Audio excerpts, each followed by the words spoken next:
Bonsoir Luc Châtel. Bonsoir. Et bienvenue au Talk Orange Le Figaro. Alors vous êtes à la fois ministre de l'Éducation nationale et porte-parole du gouvernement, donc beaucoup de sujets sur lesquels on veut vous interroger. Alors on commence par le sujet qui a suscité le plus de réactions sur le site du Figaro aujourd'hui. C'est l'appartement de fonction de Fadela Amara, occupé périodiquement par des membres de sa famille. Ça vient une semaine après la polémique sur l'appartement occupé par Christian Estrosi.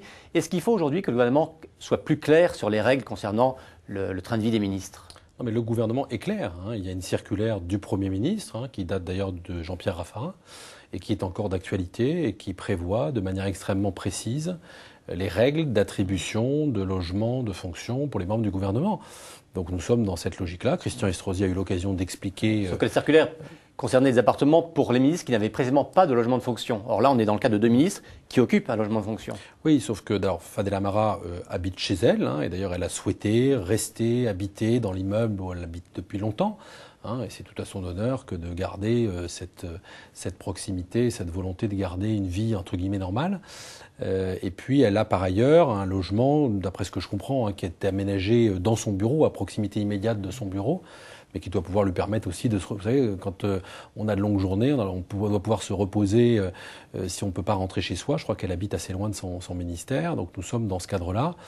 Mais je crois qu'elle doit s'exprimer ou s'expliquer sur ce sujet. Donc il n'y a pas de problème particulier le concernant? Non, j'ai pas le sentiment. En tout cas, le Premier ministre et le Président de la République sont très attachés à l'application de la circulaire, de la règle. Il n'est pas question de déroger à la règle, à la circulaire du Premier ministre en matière de logement. Et en matière de train de vie dans les ministères, il y a des enquêtes qui ont révélé qu'au sein même de votre ministère, certains collaborateurs faisaient des notes de frais un peu pharaoniques, va-t-on dire. C'est mensonger. Vous avez pris des mesures concernant... Mais je n'imagine pas qu'un collaborateur puisse dépenser de telles sommes. Donc c'est mensonger. D'ailleurs, le collaborateur en question a attaqué ceux qui ont profané de telles affirmations. C'est absolument faux. Et je n'imagine pas une seconde de signer des notes de frais d'un tel montant à des collaborateurs. Donc ce sont des attaques qui sont mensongères et non avenues. Alors, autre sujet, le Sénat examine à partir d'aujourd'hui la création de ce qu'on appelle le défenseur des droits, un poste qui doit remplacer des anciennes institutions, comme par exemple l'actuel médiateur de la République. Et parmi celles-ci, la HALD, la Haute Autorité de lutte contre les discriminations, qui serait alors adossée ou supprimée avec ce défenseur des droits. Jeannette Bougrab, qui est l'actuelle patronne de la HALD, s'inquiète de la disparition de la HALD. La HALD va disparaître? D'abord, je voudrais rappeler que la création d'un défenseur des droits, c'est une vraie avancée, c'est un vrai contre-pouvoir et c'est un pouvoir supplémentaire qui est donné aux citoyens. Et c'est le président de la République qui l'a voulu dans le cadre de la réforme constitutionnelle. Et c'est une vraie avancée qui nous aligne, nous, la France, sur un certain nombre de grands pays, de grandes démocraties, de grands pays développés. Alors ensuite, il y a une initiative parlementaire qui envisage de rattacher ou regrouper la HALD sous cette même autorité. Nous allons l'examiner. Moi, ce que je crois, c'est que dans la période, le temps où on cherche plutôt à rationaliser l'organisation de l'État, plutôt à réduire les structures qu'à les allonger, l'idée qu'il y ait sous une même structure un défenseur des droits qui gère à la fois la problématique des enfants, qui gère l'ensemble des citoyens et les problèmes de discrimination, ça ne me semble pas aberrant. Donc le gouvernement soutiendra cette logique d'aller jusqu'au bout de ce regroupement? Écoutez, c'est une initiative parlementaire, nous allons voir le débat se dérouler, mais encore une fois, moi je pense que ça n'est pas aberrant de travailler à une organisation plus optimale, plus efficace, même si ce n'était pas dans le texte initial du gouvernement. Alors la suppression de la publicité sur France Télévisions, Xavier Bertrand, qui est le secrétaire général de l'UMP, a dit aujourd'hui il fallait jusqu'au bout du processus. Jean-François Copé, le patron du groupe, dit il faut s'en tenir là. Et donc, entre les deux, la socialiste Catherine Tasca demande au gouvernement une clarification rapide. Moi, je crois qu'il faut simplement appliquer la loi. La loi prévoit ce qu'on appelle une clause de revoyure. La loi, vous savez, elle a prévu 2 temps de suppression de la publicité. Le premier temps qui est déjà appliqué, la suppression après 20 heures, c'est la citation aujourd'hui. Et puis, nous avons prévu de faire une évaluation, un bilan de cette première étape, après ce bilan, nous pourrons envisager ce que nous faisons par la suite. Donc laissons la loi s'appliquer.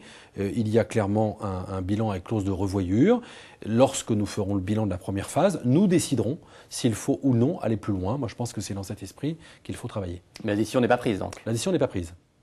Alors, monsieur le ministre de l'Éducation, c'est votre autre casquette, l'idée d'augmenter sensiblement le nombre d'élèves par classe pour pallier la diminution des effectifs dans l'éducation nationale continue de susciter beaucoup de réactions.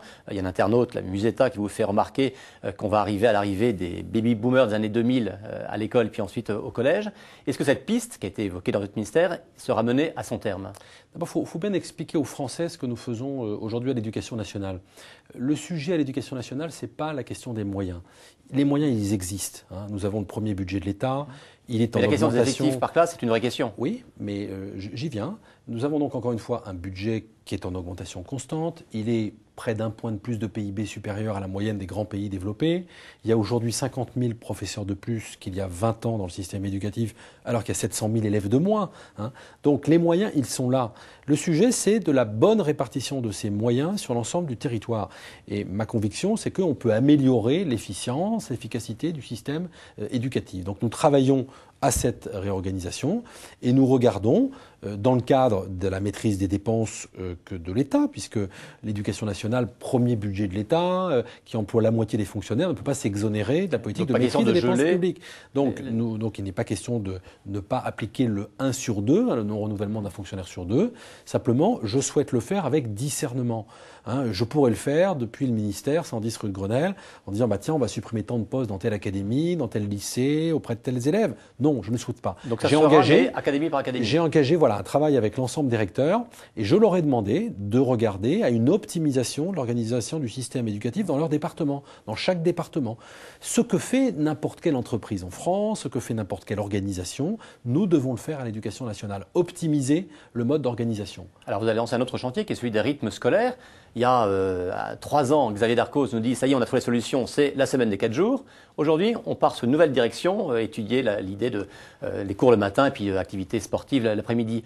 Est-ce qu'il n'y a pas un problème de continuité dans l'action du gouvernement en matière de rythme scolaire? D'abord, petite précision, Xavier Darcos n'a pas obligé toutes les écoles à passer la semaine de 4 jours. Xavier Darcos a supprimé l'école du samedi matin. Et ensuite, il faut le rappeler d'ailleurs régulièrement, il y a une liberté au conseil d'école qui est laissée sur l'organisation de la semaine, soit en 4 jours, soit en 4 jours et demi. Maintenant, je crois qu'il y a un débat qui est beaucoup plus global, qui dépasse l'organisation de la semaine dans le primaire, mais c'est un sujet beaucoup plus global. Nous sommes en France le pays d'Europe qui a le plus d'heures de cours par an, au lycée par exemple, et qui a le moins de journées de cours de travail. Donc on s'ensuit, on le sait tous, des emplois du temps qui sont surchargés, des élèves qui sont fatigués, une ambiance parfois tendue en fin de trimestre dans les établissements scolaires, avec des conséquences, et ça a été évoqué d'ailleurs dans le cadre des États généraux sur la sécurité à l'école. Donc moi je souhaite qu'on aborde ce sujet sans aucun tabou, dans sa globalité, l'organisation de la journée, avec la pause méridienne, on a des journées qui sont parfois trop chargées, les enfants ont à peine le temps de déjeuner, on a la question de la semaine, et puis on a la question de l'organisation de l'année, la répartition des jours de classe sur l'ensemble de l'année. Mais je souhaite qu'on le fasse de manière dépassionnée, avec toutes les couches de la société. Donc j'ai demandé à Christian Forestier, qui est un ancien recteur, qui a dirigé le cabinet de Jack Lang, mais qui est aussi aujourd'hui administrateur général du CNAM, qui a une vision vraiment globale de l'école et de la société française, d'animer le comité de pilotage de cette conférence que j'installerai lundi, avec des personnalités aussi variées que des représentants de la SNCF, de l'UNAF ou bien de psychologues ou de sociologues. Alors il y a un député socialiste qui vous a interrogé dans une question écrite, puisque les écoles catholiques font passer également les épreuves du baccalauréat, comme les autres établissements scolaires. Il s'inquiétait de la présence des crucifix dans ces écoles catholiques. Vous lui avez répondu, les épreuves écrites comme les épreuves orales doivent se dérouler dans des salles où aucun signe religieux extérieur, ostentatoire, ne doit être mis en avant. Alors allez-vous faire retirer les crucifix des écoles où ont lieu les épreuves du bac? Vous savez, on a le sentiment régulièrement que dans notre pays, on voudrait ranimer la guerre scolaire. Moi, je suis plutôt pour l'apaisement, voyez, et nous sommes dans un pays qui doit être apaisé, en particulier sur ce sujet. Quelle est la situation? Le service privé sous contrat de l'éducation fait partie du grand service public de l'éducation nationale. Donc, les établissements privés sous contrat sont dans l'éducation nationale dans sa globalité. Avec leur caractère propre. Avec leur caractère propre. Simplement, il est donc légitime que, pour des questions matérielles, d'organisation des examens, on utilise les bâtiments d'établissements d'enseignement privés, sous contrat, encore une fois, pour l'organisation des examens. Et c'est ce qui se fait depuis plusieurs années. Simplement, nous sommes dans un pays laïque, avec une volonté, une affirmation, y compris législative, de caractère non ostentatoire de l'affirmation de certains signes religieux. Donc, moi, j'en appelle au bon sens de chacun. Donc, il faut les retirer ou pas les retirer? C'est-à-dire que quand on va passer un examen public dans un système d'éducation laïque, même si c'est dans un établissement privé sous contrat, oui, la logique, c'est qu'on n'ait pas de signe ostentatoire religieux. Voilà, donc je suis pour un apaisement global. Et le respect de chacun. Et donc ça va être mis en œuvre? Vous allez le demander à ce que ce soit fait? D'abord, ça existe depuis de nombreuses années. Il ne faut pas croire qu'en 2010, il y a une nouveauté qui intervient sur ce sujet. Simplement, pour la bonne organisation du baccalauréat, il est logique que les établissements qui soient sélectionnés, c'est ceux qui se fient à cette règle. Voilà. Alors un peu de politique pour terminer cette émission. Dominique de Villepin était hier au Val-Fouret. Il n'est toujours pas tendre avec le président. On l'écoute. Le président ne voit les choses qu'à travers une seule lunette, qui sont des lunettes sécuritaires, et ces lunettes-là ne rendent pas compte de la réalité. Indépendamment du débat sur la sécurité, est-ce qu'il faut, pour apaiser, puisque c'est l'un de vos maîtres mots, faire un signe en direction de Dominique de Villepin? Vous savez, nous avons besoin de toutes les contributions au sein de la majorité. Encore faut-il que ceux qui se réclament de la majorité travaillent dans ce sens. Et l'idée, c'est pas de créer des chapelles supplémentaires, mais c'est plutôt d'essayer de réfléchir et de travailler au sein de la majorité. C'est en tout cas dans ce sens-là que moi, j'essaie d'exercer ma fonction de responsable politique. Mais il fallait plus loin. On a vu qu'à l'égard de François Bayrou, l'UMP se montre aujourd'hui, cherche à lui tendre la main. Non, mais encore une fois, chacun doit se déterminer par rapport à l'action du gouvernement et doit déterminer son comportement par rapport à cela. Aujourd'hui, vous savez, on n'a pas raison tout seul contre les autres. Et il y a un moment où c'est important d'apporter sa contribution et sa pierre. L'UMP a la vocation à rassembler la majorité présidentielle. Et puis au-delà, il y a un certain nombre de responsables politiques qui se réclament de cette majorité. Donc je souhaite que Dominique Villepin, comme d'autres, se retrouve dans cette majorité présidentielle. Un mot très court pour terminer, puisqu'on parle de l'UMP. Il y a une rumeur qui fait de vous un éventuel secrétaire général de l'UMP pour la fin du quinquennat. Oui, ça vous tente comme poste? Une rumeur de plus. Non, moi je trouve que Xavier Bertrand d'abord fait très bien son travail. Ensuite, j'ai une lourde responsabilité au sein du gouvernement que le président de la République m'a confiée et qui me passionne. Alors maintenant, c'est à lui de décider s'il souhaite me prolonger dans cette mission. Mais en tout cas, tant qu'il me fera confiance dans ce ministère, c'est un ministère que j'exercerai avec passion et engagement. Luc Châtel, merci. Et rendez-vous demain pour une nouvelle édition du Talk Orange Le Figaro.